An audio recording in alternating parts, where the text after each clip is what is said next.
눈밑 불룩함과 눈밑 처짐, 눈밑 주름에 대해서 어떻게 개선하면 좋을지 한번 생각해 보겠습니다.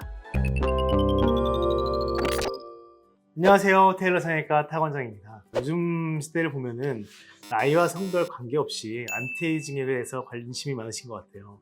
그래서 안티에이징에 관련된 많은 고민들이 있으실 텐데, 오늘은 눈밑 불룩함과 눈밑 처짐, 그리고 눈밑 주름에 대해서 어떻게 개선하면 좋을지 한번 생각해 보겠습니다.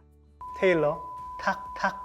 우선 하안검이라는 수술이랑 그다음에 이제 눈밑 지방 재배치 수술이라는 수술 이름은 한두 번 들어보셨을 것 같아요. 그래서 일단 하안검이랑 눈밑 지방 재배치가 보통 어떻게 다른가에 대해 설명을 잠깐 드리겠습니다. 사진을 보시면 우리가 보통 하안검이라 그러면 바깥의 피부에 절개를 가해서 피부 처진 거랑 이제 근육까지 같이 제거를 해주는 그런 수술이 되겠고요. 그다음에 눈밑 지방 재배치 수술 방법은 상대적으로 조금 덜 처지고 바깥의 피부랑 근육은 아직 처지지 않았지만 눈 밑에 불룩하신 분들을 위해서 이렇게 이제 결막 안쪽으로, 바깥쪽 피부를 절개하지 않고 결막 안쪽으로만 하는 수술을 눈밑 지방 재배치 수술이라고 일반적으로 부르고 있습니다. 자, 그러면 어떤 경우에는 하안검을 해야 되고 어떤 경우에는 하안검을 하지 않아도 되는지 잠깐 설명을 드리겠습니다. 눈 밑에 불룩함이 지방이 튀어나온 불룩함뿐만 아니라 주변에 근육이랑 피부도 많이 처져서 주름이 지는 경우에는 당연히 근육과 피부를 리프팅해서 적절히 재배치해주고 그다음에 피부도 어느 정도는 제거를 해줘야 되기 때문에 이런 경우는 하안검이 필요한 경우라고 볼 수가 있겠고요. 눈 밑에 지방이 불룩 튀어나오긴 했는데 주변에 근육이랑 피부는 별로 처진 게 없어서 굳이 리프팅할 게 없는 경우에는 눈밑 지방 재배치 수술로 눈밑 불룩함만 해결하는 경우가 있겠죠. 그다음에 또 한 가지는 눈밑이 뭔가 꺼지긴 했는데 그리고 이제 다크서클이 보이긴 하는데 그게 실제로 원인이 눈밑에 불룩하게 튀어나온 게 아니라 오히려 꺼진 상태가 문제가 돼서 해결을 해야 되는 경우는 이런 경우에는 지방 이식이 오히려 필요한 경우도 있습니다. 자, 지금 세 가지를 설명드렸는데요. 한 가지는 하안검 수술, 하나는 눈밑 지방 재배치, 또 한 가지 더 설명드린 게 지방 이식이 필요한 경우도 가끔 있다 이렇게 말씀드린 거죠. 사진을 한번 보실게요. 보시면 남자분은 아래쪽에 근육이랑 피부 처짐도 굉장히 심하고요. 그 다음에 지방 튀어나온 것도 조금 심한 편이죠. 그래서 바깥쪽 절개, 하안검 수술을 하셔서 지방 튀어나온 거를 재배치를 하고 근육도 리프팅하고 피부도 리프팅 해준 다음에 남는 피부를 제거를 해준 상태입니다. 그래서 보시면 굉장히 울퉁불퉁하고 주름이 많이었던 게 잘 펴져 있는 걸 볼 수가 있고요.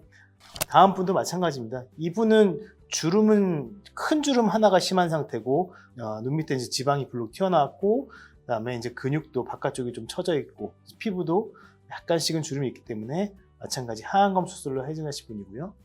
이분도 바깥쪽에 이제 근육과 피부 처짐이 심하고 눈 밑 지방이 튀어나온 것도 심하기 때문에 하안검 수술로 해결하신 경우입니다.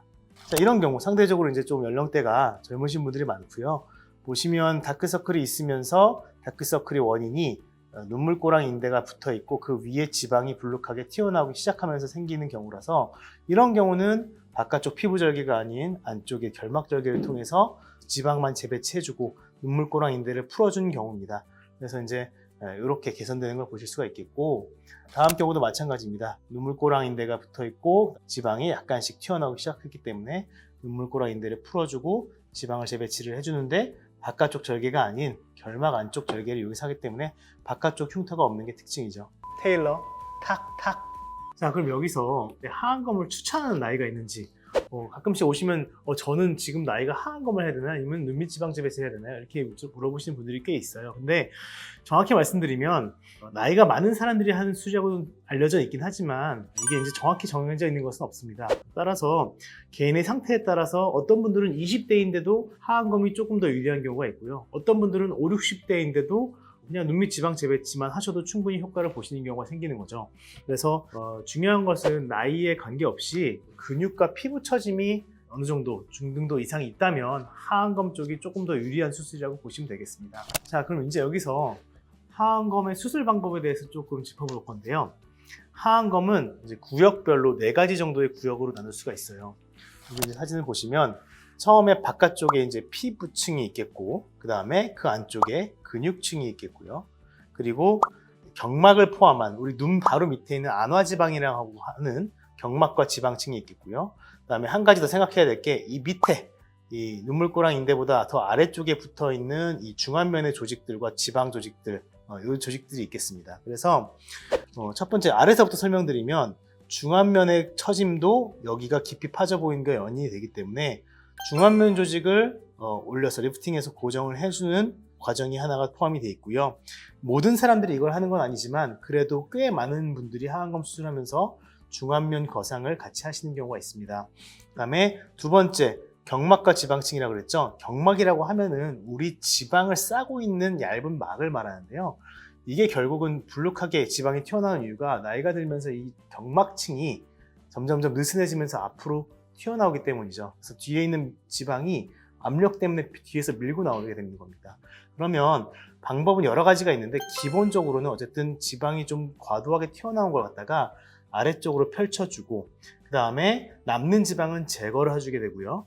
그 다음에 늘어진 경막을 보강해주는 이 정도의 과정이 이 지방과 경막층, 안화지방과 경막층에 대한 수술이 되겠습니다. 그래서 이 지방을 내려주는 과정이 보통 눈밑 지방 재배치 과정이 있기 때문에 우리가 하안검 수술을 하면은 기본적으로 눈밑 지방 재배치는 어느 정도 포함이 돼 있다 이렇게 생각을 하셔도 좋을 것 같아요. 그 다음에 또 중요한 게 요즘 중요하게 생각하는 게 이제 애교 근육을 잘 복원을 해주는 걸 중요하게 생각하시기 때문에 바깥쪽에 있는 우리 알륜근이라고 하는 근육층을 예쁘게 모양을 만들어서 우리가 이제 영어로는 쉐이핑을 한다 그러는데 쉐이핑을 해서 적절한 볼륨을 유지시켜주면서 리프팅하는 과정이 되겠고 그 다음에 마지막 피부층은 남는 피부를 적절하게만 너무 많이 제거를 해주면 안 되니까 적절하게만 디자인을 해서 제거를 해주면서 하안검 수술을 마무리하게 됩니다.